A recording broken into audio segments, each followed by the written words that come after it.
¿Qué más? Bueno, por supuesto de las guerras imperialistas, de la señora... Bueno, os voy a contar una cosa que tiene mucho éxito, que es un chascarrillo, pero creo que es muy clarificador respecto a cómo funciona el chiringuito que se han montado estas personas. Resulta que hace unos años, el señor Donald Rumsfeld, exsecretario de Estado de los Estados Unidos de América, un criminal al que todos conocemos, era propietario de la patente de una cosa que se llamaba Tamiflu, que era una medicina que supuestamente prevenía o luchaba contra el N1H1 o gripe A. Esto era un medicamento que ellos tenían aparcado en un gran almacén donde tenían millones y millones de dosis con las que tenían que hacer algo. Entonces deciden juntarse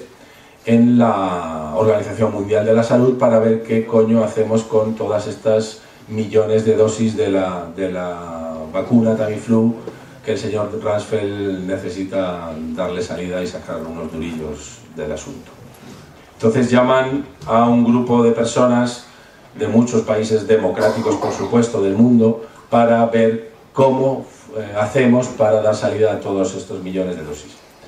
Una de las personas que llaman a una reunión, todo esto se decide en una reunión del Club Bilderberg y luego en las oficinas de la Organización Mundial de la Salud, una de las personas a las que llaman es una mujer que en aquel momento no era nada más que la perdedora de las elecciones al Ayuntamiento de Madrid, del Partido Socialista Obrero Español, una mujer que responde al nombre de Trinidad Jiménez, que es miembro de un engendro absolutamente repulsivo que se llama la Comisión Trilateral, que funda en los años 70 ese gran demócrata llamado David Rockefeller, banquero al que todos conocemos. Bueno, pues forman la cosa esta que se llama la Trilateral, que es un lobby, un grupo de presión formado por empresarios y banqueros de Japón, de Europa y de Norteamérica, por eso se llama la Trilateral, de la que es miembro la señora Trinidad Jiménez desde hace muchos años. La llaman porque creen que puede ser un buen peón a la hora de meternos en vena el Tamiflu y el pánico y el terror a la gripe A. Esta señora, por supuesto, aparece por la reunión y ahora lo que voy a contar ahora, pues en realidad todo lo que estoy contando son hechos cronológicamente contados. No digo yo que una cosa tenga relación con la otra, simplemente me lo imagino. Esta señora va a esa reunión y deciden que sí, que está dispuesta a hacer lo que haga falta por el imperio, y entonces un par de meses después, casualmente, por supuesto, esta señora es elegida ministra de Sanidad del Estado español. A todo esto, la Organización Mundial de la Salud, presidida entonces por una señora que se llama Margaret Chan, una chino-norteamericana, deciden manipular los estatutos de la Organización Mundial de la Salud porque la epidemia de gripe A no llegaba al grado de pandemia, que es el máximo grado de la Organización Mundial de la Salud, el máximo grado de peligro, y entonces deciden manipular los estatutos para conseguir que la gripe A pase de epidemia a pandemia, ¿no? Todo esto, por supuesto, como recordaréis, con la complicidad de los medios de comunicación. Seguro que nos acordamos de poner la tele, los periódicos, la radio, y veíamos a gente con sus mascarillas en Tokio, en Nueva Delhi, en Madrid, en Gijón y en Cincinnati, ¿no? Y, por supuesto, íbamos a morir todos sin remedio, ¿no? Porque esto era una pandemia de la que nunca habíamos oído hablar y que nunca habíamos visto en nuestras vidas. La humanidad entera corría peligro, con lo cual aparece el Tamiflu, que en cuestión de 15 días de repente descubren que hay una vacuna contra eso, ¿no? Una vacuna que no ha sido probada en seres humanos y que deciden presentarle al público como la solución contra esa gran pandemia que nos matará a todos. Bueno, pues la señora Trinidad Jiménez es nombrada ministra de Sanidad y decide comprar ni más ni menos que 14 millones de dosis de Tamiflu para inyectársela a los ciudadanos y ciudadanas de este país. Por supuesto, sin faltar una circular del Ministerio de Sanidad a los médicos de este país diciéndoles que era absolutamente prohibido decirle a los pacientes que no se inyecten la vacuna de Tamiflu. ¿Cuál es la solución a la que llegan los médicos para evitar esto? Porque, por supuesto, ni un solo médico de este país se ha inyectado ese veneno que se ha demostrado después que es muy perjudicial para la salud de los humanos. Toman la opción de decirle a los pacientes usted tómala si quiera, pero yo no la voy a tomar, ¿no? Así esquivan la circular del Ministerio de Salud y le dicen a los pacientes, oiga usted, no se inyecte esto, que puede sufrir consecuencias muy brutales. Entonces, la cuadratura del círculo está hecha, el señor Donald Rumsfeld vende sus medicinas, la señora Trinidad Jiménez colabora con ello, por supuesto que imagino que con el tiempo recibirá sus recompensas, como la recibirá el señor Zapatero, y la señora Margaret Chan, para rematar el pastel, 5 meses después de que la pandemia sea declarada, cesa voluntariamente de la Organización Mundial de la Salud y pasa a fichar por la compañía multinacional de la farmacéutica que distribuía el Tamiflu en el mundo entero, ¿no? Así es un poco como funciona el tema a gran escala y de cómo los políticos supuestamente democráticos, los países supuestamente democráticos, actúan a las órdenes y en beneficio de las grandes empresas multinacionales, ¿no? Como está sucediendo en Libia, por ejemplo. Ayer Repsol anunció que reanudaba la producción y la extracción de petróleo en Libia, que era de lo que se trataba de alguna manera, entre otras muchas cosas, ¿no? De volver bueno, ya las empresas petroleras europeas se llevaban una gran parte del pastel, pero ahora lo quieren todo, ¿no? Porque evidentemente la crisis energética nos demuestra que el petróleo se acaba y entonces lo poco que queda lo queremos nosotros, faltaría más.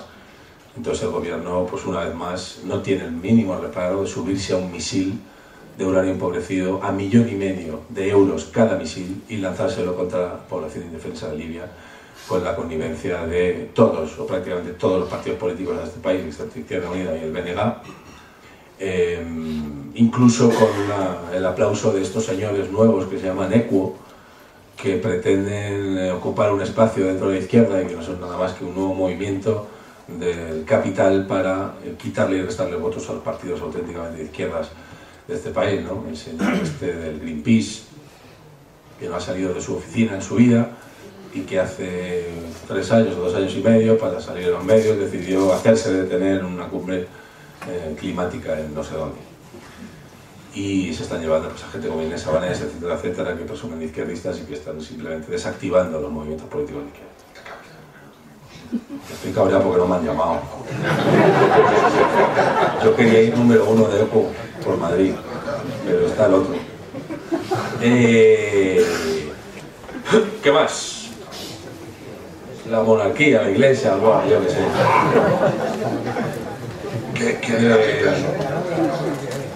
Respecto a la monarquía, venga, vamos a echarle un poquito al sueño. Ese gran demócrata que todos conocemos. Bueno, como hablo también de Obama, y diciendo que Obama no es nada más que un producto de marketing, como la Pepsi-Cola que nos han vendido, porque llegó un momento en el que Estados Unidos tenía muchísimos más enemigos que amigos, incluso los presuntos amigos estaban empezando a desaparecer, pues deciden llamar a un señor negro de muy buena presencia, al que le escriben unos artículos maravillosos que cualquiera suscribiríamos, de fraternidad, de amor, de libertad y de igualdad. Pues lo mismo nos ha pasado en este país con el señor rey de España, el señor Juan Carlos I de Borbón y Borbón, al que nos puso en la poltrona un dictador fascista y asesino. Todos, si acudimos a la hemeroteca, podemos ver a Juan Carlos I de España subido en el balcón de la Plaza Oriente con Franco diciendo viva Franco, viva España, etcétera, etcétera, ¿no? Pues este señor demócrata de toda la vida no solo es el jefe del Estado vitalicio de este país y no solo hace más a las claras la contradicción y la imposibilidad de convivir entre la democracia y la monarquía, sino que además se surte de amistades que están llenas de delincuentes, criminales y asesinos, ¿no? Estos son los amigos del rey, el señor Mohamed VI de Marruecos, el rey Abdalá de Jordania, el rey Abdullah de Arabia Saudí y por supuesto dentro de nuestro entorno toda esta panda de delincuentes que han pasado por la cárcel, como el señor Mayri Conde, Colón y Carvajal, el señor de la Rosa, etcétera, etcétera, etcétera, el Pocero. Toda esta panda de delincuentes, criminales y asesinos son los amigos íntimos del señor rey Juan Carlos I de España, que pasa por ser un gran demócrata y el que nos salvó de la segundo periodo dictatorial después del 23F, ¿no? Y todo esto ha sido gracias a una gran campaña de marketing diseñada por los medios de comunicación para mantener el sistema. Otra gran campaña de marketing que hemos sufrido en este país se llama Felipe González Márquez, ¿no? Hay un libro que os recomiendo, dos. Un libro en concreto escrito por Joan Garcés, que es un abogado que trabajó colaborando con Salvador Allende en Chile y posteriormente con Mitterrand en Francia, que empezó a investigar en los Estados Unidos de América, porque si algo bueno tienen los Estados Unidos de América es que al cabo de, no sé si 40 años, se desclasifican todos los papeles clasificados de top secret que hay en la administración, y entonces están al alcance de todo el mundo para que haga sus trabajos de investigación, sus tesis doctorales, etcétera, etcétera, lo que se quiera, ¿no? Investigando sobre la implicación de la CIA en Chile, en el golpe de Estado de Chile, se topa con unos papeles desclasificados sobre la implicación de la CIA en la transición española. Y entonces empieza a investigar,